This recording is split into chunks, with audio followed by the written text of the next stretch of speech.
Live from KSAT 12. Good Morning San Antonio starts right now. A young woman is fighting for her life after getting caught in a shootout. The latest on her condition and what police are saying.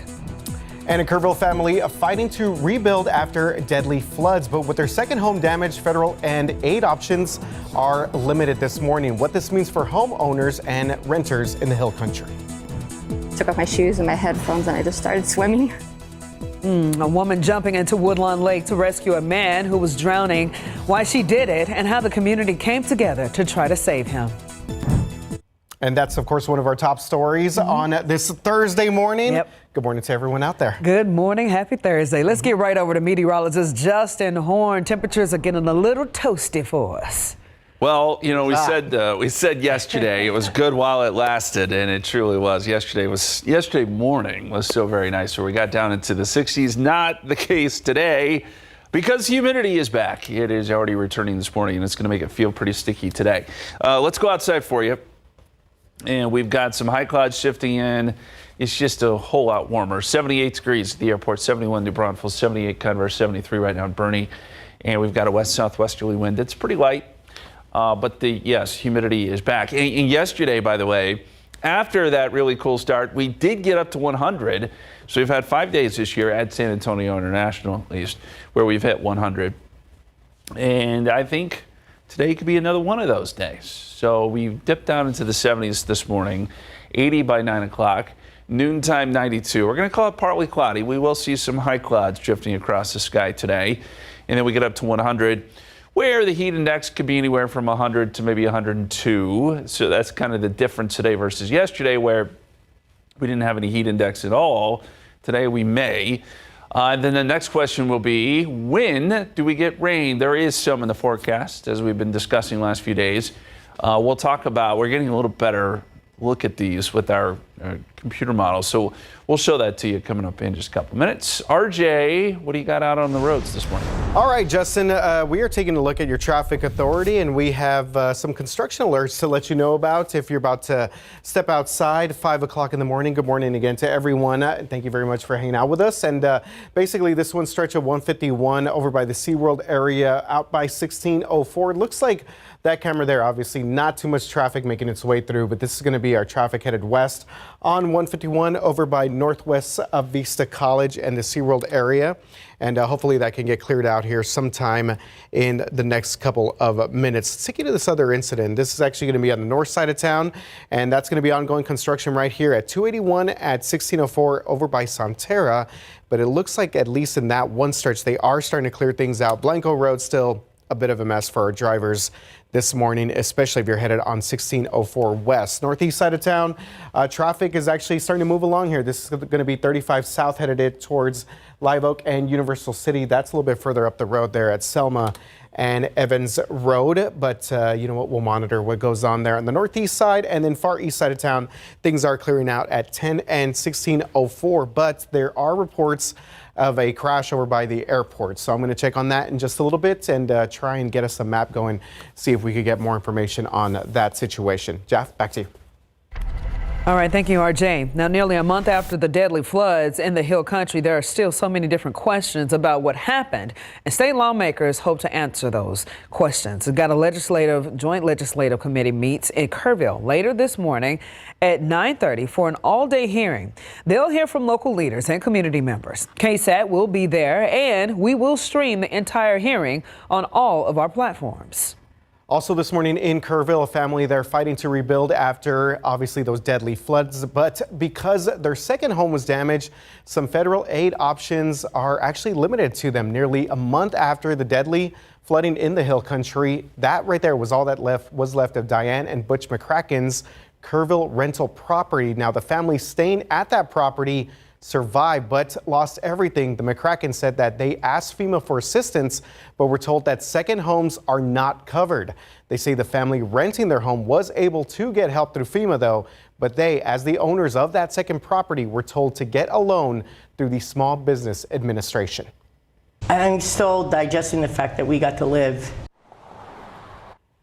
Okay, so we reached out to FEMA asking why they do not provide disaster assistance for second homes. A spokesperson responded to us saying, quote, FEMA's mission is to support the immediate needs of individuals and families whose primary residences have been impacted by the disaster.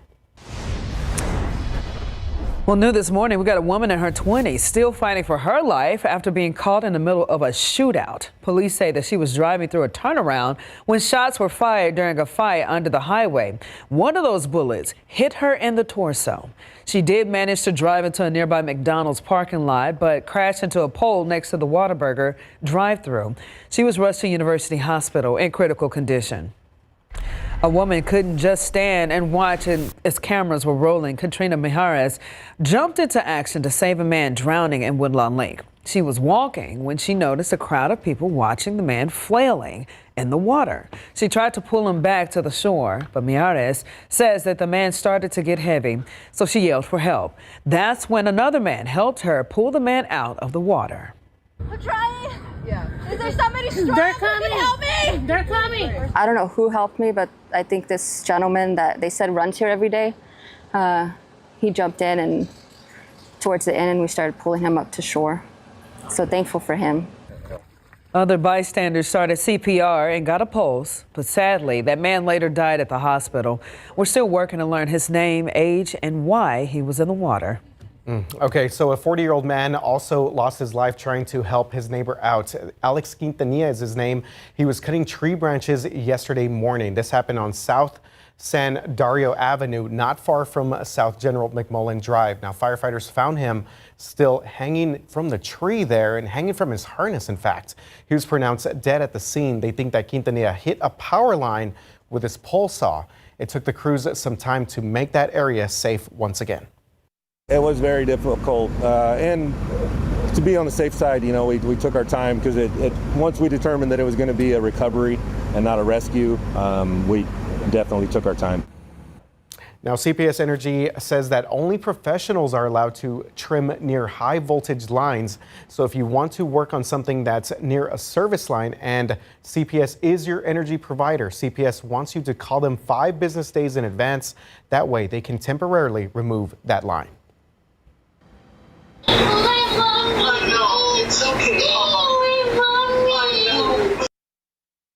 You watched it right there. That right there is a Ring camera capturing a toddler rescue.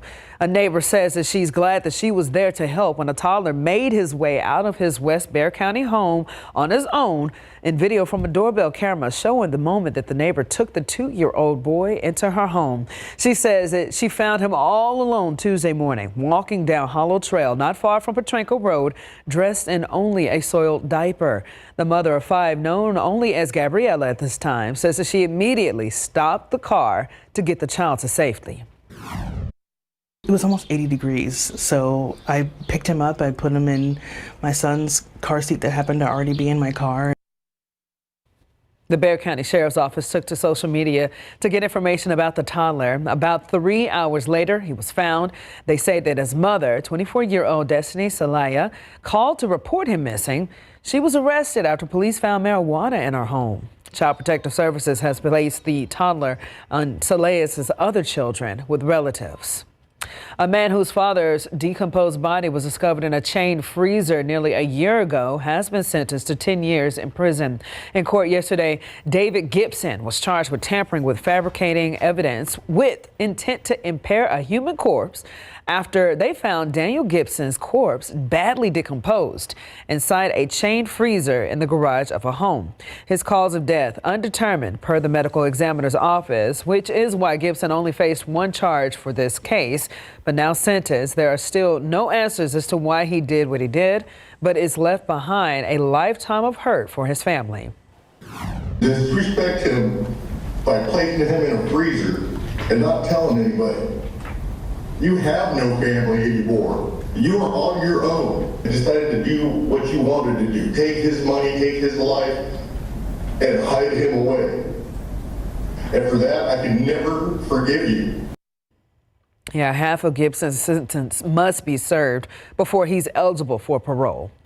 Okay, switching gears, the city of San Antonio facing a $25 million lawsuit from the San Antonio Park police officers Association. This group represents the officers who keep our city parks safe. They're asking for better pay and benefits, and the same ones that San Antonio police officers receive. The park police say that they've been denied police status, the right to collective bargaining, and pay benefits, even though they've been working under the San Antonio Police Department since 2008. Now, KSAT reached out to the city for a comment on this lawsuit, but so far we have not heard back. Right outside with Live Cam, it is 5:10, 78 degrees this morning. Coming up, we're going to look back at the month of July and what a month it was. We'll look at the rainfall totals, and then we look ahead into August, which does bring us more rain in the forecast. We'll show you the forecast coming up. A new law this year banning cell phones in Texas classrooms. What this means for students, parents, and teachers across the state. And 2 people now in jail after abandoning more than 60 animals in terrible conditions. We're going to tell you how police track them down and what the animal services team needs now to help the rescue animals recover from this case. It is 5:13. Welcome back. 2 people accused of abandoning 64 animals are now in jail. Schertz Police and the Callahan County Sheriff's Office worked together to find Ricardo Guajardo and Maria Solis. Then family members helped get them back to Schertz, where they surrendered themselves to detectives. Now both are charged with cruelty to non-livestock animals. And you'll remember these animals were found Sunday afternoon in bad shape. Schertz Animal Services has been taking care of them, but they still need donations to keep that going. They're asking for help getting any of the things that you see right there on your screen. You can drop them off at the Schertz Animal Services facility. You can donate as well. That money would go towards the animals' medical bills. All right, meanwhile, the support toward Hill Country flood relief continues. San Antonio International Airport and Stetson Municipal Airport have launched the SAT Cares to support families affected by the Hill Country floods and future emergencies. Partnering with Animal Care Services and the San Antonio Food Bank, they're collecting donations for families and pets. Volunteers will be at both terminals to accept money for shelter pets, and red barrels will be placed in the both terminals to collect food and supplies. Donations will be accepted today and tomorrow from 8 a.m. to 4 p.m. And how about this? The community outreach program of the San Antonio Police Officers Association, they're called Blue Cares, is teaming up with Alamo City Golf Trail to collect essential hygiene items for residents affected by recent flooding in Kerrville and surrounding areas. Today and tomorrow, donation boxes will be available at 7 participating golf courses throughout the city of San Antonio. There's a list of requested items on your screen right now, including toothpaste, toothbrushes, soap, shampoo, deodorant, and much more. All right, well, this school year, this is some pretty big news here. No cell phones will be allowed in Texas classrooms at all. So during the last regular legislative session yesterday, House Bill 1481 passed, banning any personal wireless communication device during the school day in classrooms. Now, tomorrow, Governor Abbott is expected to hold a ceremony to officially sign this bill into law. In a news release stating that this bill would create phone-free learning environments and protect the safety and online privacy of children. And for the second time, the Texas senators are pushing a bill to ban hemp-derived THC in the state. Senate Bill 5 will ban all products containing THC except for the CBD and CBG, which are non-toxic forms of cannabis. A similar ban passed both chambers previously, but was vetoed by Governor Greg Abbott. A final vote is expected soon before SB 5 moves to the House. All right, let's check out our roadways. RJ, how are we looking? All right, Jeff. So as we mentioned earlier, I want to give us a citywide view here because 410 by the airport, 410 at 281, there was a reported crash on the westbound lanes of 410 right there at Broadway. So we'll keep that one in mind. It looks like there's also an incident right here at 410 and I-10 over by the Crossroads area. So already off to a little bit of a busy start for our drivers making their way across many parts of the city of San Antonio. Let's zoom in real quick and check out the construction going on here. This is going to be 151 West at 1604 over by Northwest Vista and SeaWorld. And a quick check of the ongoing construction on the north side of town. It looks like things are starting to clear out just a little bit, but this one area, Sonterra, Stone Oak Parkway, starting to see just a little bit of delays there for our drivers again headed west on 1604, a little bit past the 281 interchange. But traffic there is looking pretty good for the most part. All right, let's check in with Justin Horn for a look at today's forecast. What are we looking at, man? Thanks, sir. Well, we're going to look back at July here very quickly, and now that we're at the last day of July, and it's been an interesting month. There's no two ways to put it, but you look at the daily temperatures, the average temperature, and when you put this all together, some days we were below average, some days we were above average. Those are denoted in red. Some days we were right at average. Those are the days in gray. When you work all this out, it was an average month. I know that's kind of hard to wrap your mind around, but really, temperature-wise, it was pretty average. And the other wild part to this is, technically speaking, San Antonio finished below average in rainfall, which is also hard to imagine because we did get quite a bit of rain, but it was so spotty. We measure it at the airport, right? So there are areas around San Antonio that got much more than this 1.19 that we registered at the airport for the month. And then you get into the hill country and we're talking a foot of rain. So there are places that got a ton of rain, and you get into Medina County where we didn't see much at all. It's just one of those situations where it was so very localized, and it's kind of hard to, put it all together in an average because it really does not tell the story. Anyway, that was July. We're moving into August, and it promises to be warm. Early August, by the way, climatologically speaking, are our hottest time of the year, and it's certainly going to live up to that billing. 78 degrees right now in San Antonio, 71 in New Braunfels. Much more humid this morning. Dew points are in the mid-60s. If you remember yesterday, we had dew points in the 40s and 50s. So this is a big change. We've got a lot of humidity starting to surge in, and that's going to make a difference in our forecast today. So 85 at 10 o'clock, 97 at 2 p.m. We're still at 100, so the air temperature technically the same as it was yesterday, but the difference, because we have humidity, there will be a heat index. So it'll feel like anywhere from 100 to 102 today. Not as nice. And the futurecast, well, this model does show a shower or two popping up this afternoon. I'm not really convinced of that. We'll see. I'm going to keep rain chances out of the picture today, but I think tomorrow we get some energy coming in from the north. This is 1 o'clock, and then by 4 o'clock we get some showers and storms starting to develop. Now, the best chance for rain tomorrow will be north of San Antonio, but even here there's a 20% chance of rain. And then by Saturday, some of that energy probably drops a little bit further south, and we'll be able to bring rain chances up a little bit in San Antonio for Saturday. So your weekend forecast, if we're including Friday here, 20% chance, 99 tomorrow, 97 Saturday, 30% chance, and then 99 Sunday. And I think Sunday is going to be generally pretty dry. So we just got a couple days here with those rain chances. And then, as I mentioned, early August living up to its billing, 100s next week. There's an outside chance of a shower or storm on Monday. We'll watch for complex of storms. Very, very small chance it makes it down here. But bottom line, it'll be hot. And that's pretty typical for early August. Okay, our question this morning, because I was thinking the other day, how many different ways can I say hot? We've reached that time of year. So then you get into that idea where maybe I say it in different languages. And then I got to thinking, what major language is considered to be closest to English? Oh. Is it Dutch, French, Spanish, or Polish? And I mean in the way it's spoken in sort of the words itself. There is a major language that is considered to be the closest kin to English. I know this one. All right, go to ksat.com/poll or scan the QR code and let us know what you think. All right. Thank you, Justin. You got it. 5:21 right now, 78 degrees outside. Okay, get this. Imagine starting your own TV show without ever leaving your home. We're going to show you how Amazon and Netflix are using AI to turn a simple idea and a selfie into a fully animated show. In today's tech, the first rocket built in Australia. It lifted off this week. It fell back to Earth after just 14 seconds, but the startup space company behind the launch called it a strong result because of the data that it collected and because no one was hurt.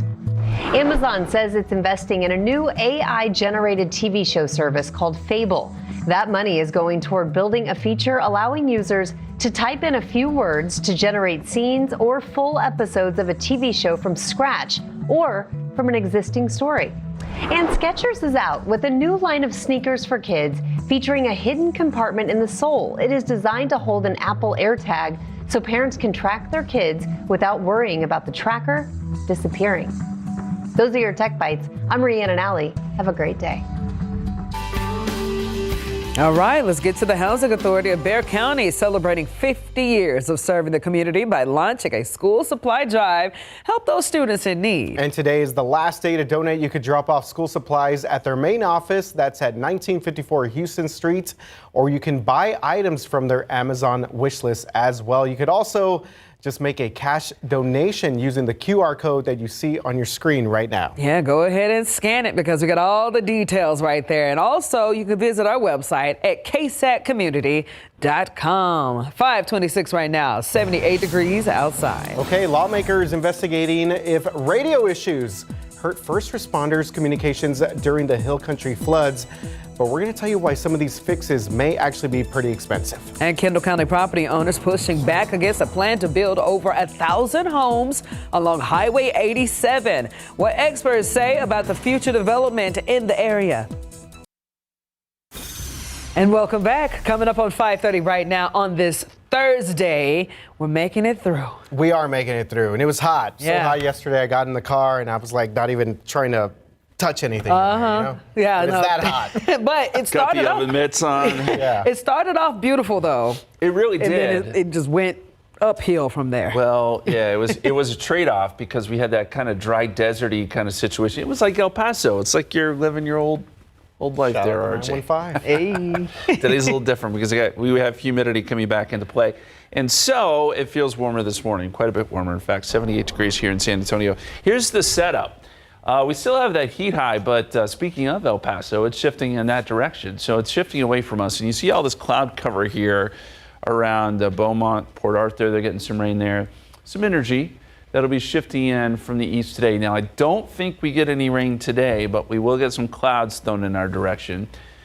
Still, we're going to be up around 100. Sorry to say. And not only that, it is going to be more humid today, so you're going to have a heat index to be worried about. But the pattern is changing. All that to say, the pattern is changing, and we should get some rain chances in the forecast starting tomorrow and going into Saturday. Forecast for today, you'll see temperatures in the mid-70s this morning, and then by noontime, 92. And yes, we're up around 100. Heat index, probably somewhere in the range of 100 to 102. It's not horrible, but you know, we didn't have to worry about heat index yesterday. Today we do.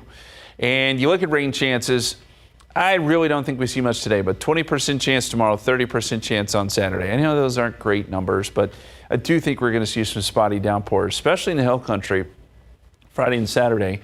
That said, we're not looking at flooding. We're not looking at severe weather, just some garden variety pop-up stuff, and that should help us with temperatures a little bit.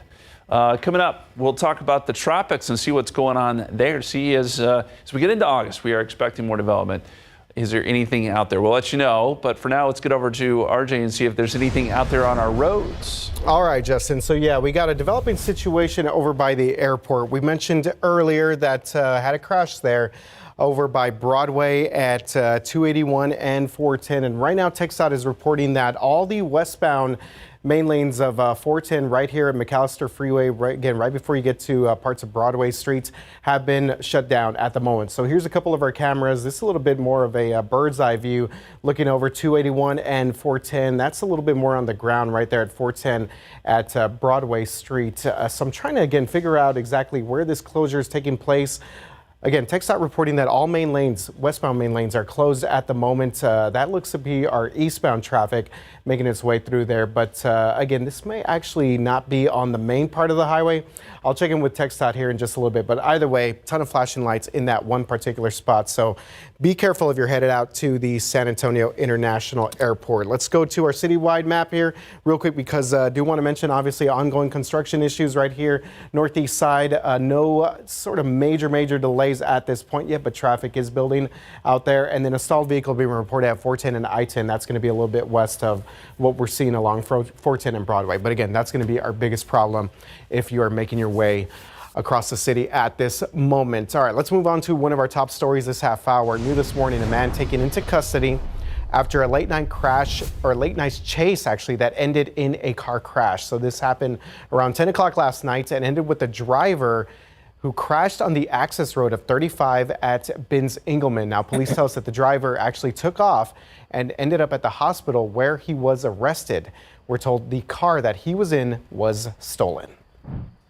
Kendall County property owners continue to push back against a development that would build up to 1,100 homes along Highway 87. So the proposal is in its early stages.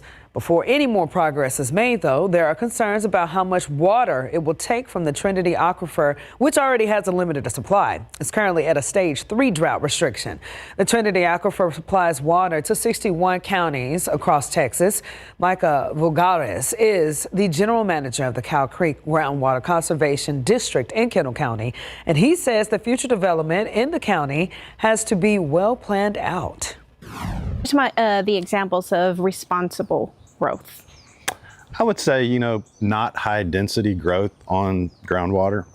If you're going to try to put something high density in, it's going to need to be some other source of water besides groundwater. As much native or xeric type landscaping as you can possibly put in. One of the most important things we do, I would say, is protect property rights. By limiting production, everyone's property rights are protected. Now, he says legislation should include changes that require new bills to have rainwater harvesting. The district is one of the few in the state that limits how much groundwater property owners have a right to access. And coming up in the next half hour, Patty Santos is going to take a look at the limitations that the groundwater district has, which prevents it from setting more protections. 5:34 right now. Just a few hours, we got a joint legislative committee. We'll meet in Kerrville, and this comes nearly a month after the deadly floods in the Hill Country. Meanwhile, another issue, first responder radio problems, supposedly caused communication issues during the floods in the Hill Country. That's what the Texas legislators are looking into. Last week, we got a new joint committee, heard from lots of responders during their first meeting. Representative Wes Verdell lives right outside of Kerrville. One of the things that came up was none of their radios were working. Other counties, first responders that had come in and their radios that they had weren't working with each other. Lawmakers admit that even if they find a solution, it may not be affordable. We have a full breakdown right now at our website at KSAT.com. Okay, here's a look at some of your morning headlines across not only the world, but here in the country. Ukraine's capital shaken by more explosions as Russia launched new attacks overnight. You're taking a look at some of that video there. Video showing smoke and flames rising from buildings in Kyiv after those strikes. Russia keeps firing despite a new deadline from President Trump. On Monday, the president giving the Kremlin up to 12 days to agree to a ceasefire or face new sanctions and possible secondary tariffs.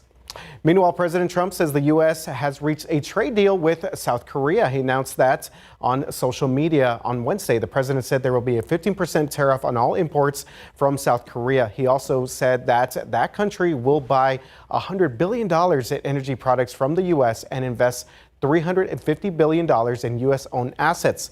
This deal comes days before the president's pause on reciprocal tariffs is set to expire tomorrow.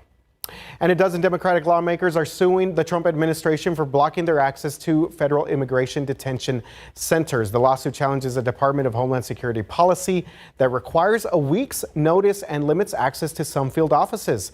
The lawmakers say this policy violates federal laws that allow members of Congress to make unannounced inspections. They claim that they've been denied entry to these facilities and warn that without access, the centers could operate without oversight. Lawmakers who have visited are reporting overcrowded cells, spoiled food, and medical neglect. And finally, we have some new developments here in the controversy surrounding the Jeffrey Epstein case. The family of one of his victims is speaking out. They're urging the president to reveal everything that he knows about Epstein. They say that survivors deserve answers about whether the president was aware of their crimes. Now, Maxwell is serving Ghislaine Maxwell is serving 20 years in prison. She wants to testify before Congress for immunity, but the victim strongly opposing it. President Trump has not ruled out a pardon, but says no one has actually asked him for one. Right outside with live cam, it is 5:37, 78 degrees. Coming up, we're going to look at the tropics, the Atlantic specifically. There is a small chance we could see some development in the coming weeks. We'll show you where coming up. Summer travel is slowing down at some of your favorite destinations. Why Las Vegas is feeling the impact the most this season. And school about to start, and KSAT is offering a way that want to help you out. We're going to tell you how you can win $500 for your back-to-school shopping.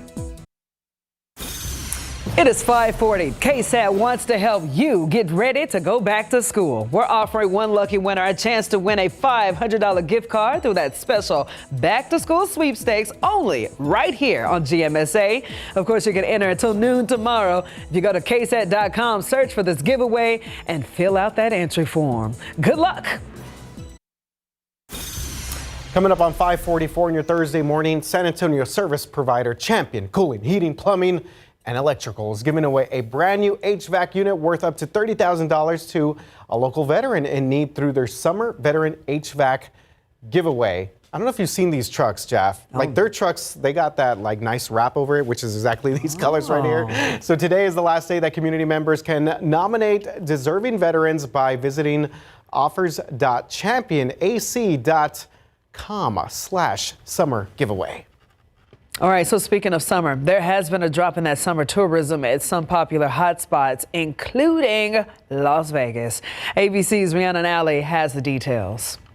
With August arriving tomorrow, it's clear Americans this summer are cashing out of some of the most popular summer hotspots.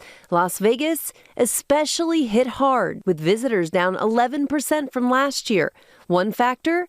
Sky-high prices. A simple dinner of cheeseburger and fries at one restaurant on the Strip was $16.95 4 years ago, and now it's $30.95. But perhaps the biggest factor behind the summer slowdown? Fewer international visitors, including Canadians, down 13% this year. I've definitely heard of thousands of layoffs with dealers and just casino workers. Some workers relying on tips say their income has dropped by more than half.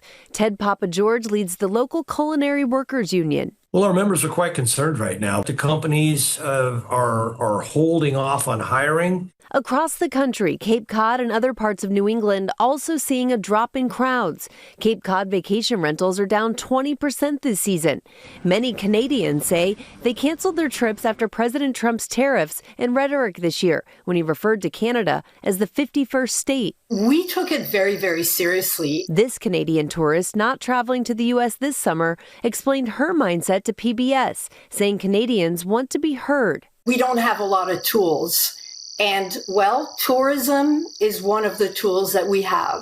Rhiannon Alley, ABC News, New York. Okay, somebody who's not dealing with this is Alex Gomez. Oh, I Vegas know. Yeah, right now. no, he's definitely not. I was going to say, though, yeah, Vegas, I'm glad that I went when I used to go a lot more often, because nowadays, I mean, man, they will get you. They burn holes through your pockets. I've only gone one time, and that was enough for me. I think I mean, it used to be more affordable. Now everything is just through the roof. I'm not a big gambler, but just the food alone. Yeah, they used to have nice deals with the hotels and everything. I had my first beef Wellington. Oh. It's tasty. Fancy. Very expensive. But yes, as Jeff just mentioned, Alex, for sure he'd be on this right now. So let's give you an update here on the situation over by the San Antonio International Airport if you're about to catch a flight. So we did confirm with TransGuide that this is not on the main lanes of 410. So you're actually seeing the main lanes of 410 right here, but you see that one particular spot that goes over 410. This is actually Airport Boulevard. A lot of folks use this to get to the airport. Obviously, if you are about to maybe get a flight here anytime soon, we have got some pretty significant backups here. Not sure yet exactly what happened. Still trying to gather some details, but that entire intersection is basically shut down at the moment. So again, that's going to be that overpass over 410. For the most part, 410 is moving along in both directions there, but we have a lot of San Antonio police personnel there, also EMS folks there as well. Real quick check of some construction that we've seen overnight on the west side of town. That has cleared out over by 1604 and 151 in the Northwest Vista College area. So the airport situation, we'll continue to check on that as we make our way through. Justin, weather, go. RJ, I was just thinking, if that little piece of overpass is closed, then you don't have to, basically the only way you can get into the airport is doing 281 You would southbound. have to kind of flip around. Go around, I guess. Yeah, that would make sense. Yeah. So if you're headed for a flight, plan to go a little bit early maybe. All right, 5 100-degree days so far this year. And we've had 3 in May and now 2 in July. Yesterday was one of those. This number honestly is not that bad considering where we've been the last couple of years, but I do think we could add to it today. Today could make number 6 as we are forecasting to be at 100. Again, today 98 Kerrville, 99 Hondo, 103 in Carrizo Springs. A little bit above average today. And then we've also upped the humidity levels. Yesterday was so nice, even though we did get up to 100, yes, but it was more of a dry heat. Today, not so much. We'll have humidity back, so that means there are heat indices to be concerned about. Now, in this case, we're only tacking on a degree or two, but still, it's there.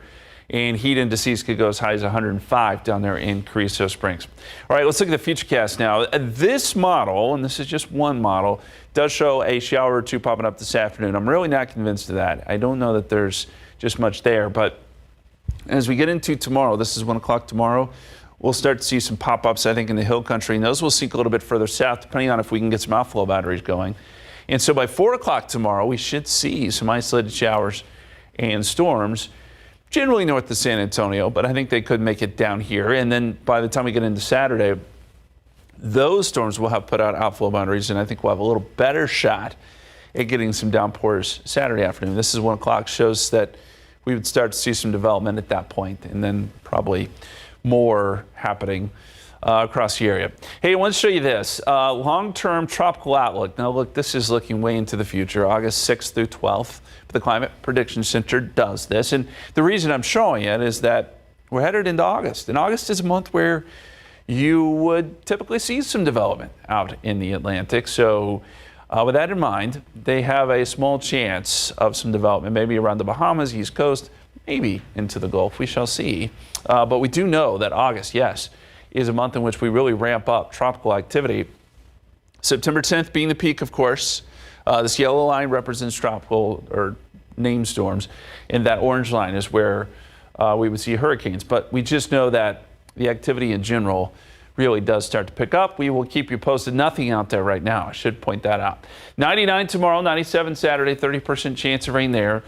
We've taken out chances on Sunday and put in a small chance Monday. We'll watch for any storms that come in out of the north. But August is going to start off on a hot note, which stands to reason. It is our hottest month. Okay. Our question this morning is kind of an interesting one. I have always been intrigued by language, but I wanted to know what major language is considered to be closest to English in the way they talk and the words used and so forth. So is it Dutch, French, Spanish, or Polish? Right now we got votes for Spanish, Polish, and Dutch. Nothing for French yet, but you can vote. KSAT.com/poll, scan the QR code. Tell us what you think. We'll get you that answer here in about an hour. Gracias. Ooh, is that a hint? I don't know. I was going to say, I felt like you were throwing us off a little bit, so I think I'm leaning with the viewers here. Dutch. Okay. We shall see. Got some confidence over there. 5:51, 78 degrees outside. KSAT, we are gearing up for a town hall later today with Stephanie Cerna. We're going to tell you all about this and your kids. It's going to be all about social media and the effect they have on them. We've got a preview coming up after the break. All right, 5:54. Okay, so check this out. We asked a group of students ages 11 through 14 about phone use and social media. That was our question to them. And they were quick to point out that the benefits of social media apps, from sparking creativity to making connections. You can keep in touch with your friends, and also, you can find new ideas. I like Pinterest because when you're bored, you can look at things to do. Yeah, we got Rick Edwards, Program Director of Clarity Child Guidance Center, says that while screen time isn't inherently harmful, there is a downside. He says that the real concern is when social media begins to interfere with sleep, physical activity, and face-to-face interaction. So you're going to hear more about talking with your kids with social media. You need to make sure to watch KSAT Community Town Hall Social Media SOS, the effects of social media on children. Later today is happening at 2 p.m. on KSAT Plus, KSAT.com, or any way you stream. All right, always interesting to hear what the kiddos have to say. Yes, all right, so we will stand by for that. We're nearly a month after deadly floods. State lawmakers obviously want answers. Up next, a first look at the all-day hearings that are taking place in Kerrville later on this morning. And we got a plan for 1,100 new homes in Kendall County, but who gets the water? The white neighbors say that the Trinity Aquifer can't handle it, and the push to change the law. And before we go to break, just want to give you an update here. Airport Boulevard, we have a scene of a major crash at this point. So if you are headed out to the airport, we're going to give you an update and some potential ways to get around this particular incident on the north side of town. GMSA will be right back.